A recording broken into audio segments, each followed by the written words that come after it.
সত্য কথা বলা এবং সুন্দর করে লেখা অভ্যাসের উপর নির্ভর করে। অনেকদিন আগেই আমি বুঝেছি যে শুয়োরের সঙ্গে দ্বন্দ্বযুদ্ধ করতে নেই।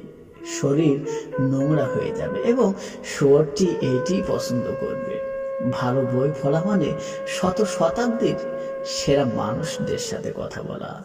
বিখ্যাত হওয়ার প্রথম পদক্ষেপ হচ্ছে বিশ্বাসী হওয়া। আমি চাই যে বই পাঠরত অবস্থায় যেন আমার মৃত্যু হয়।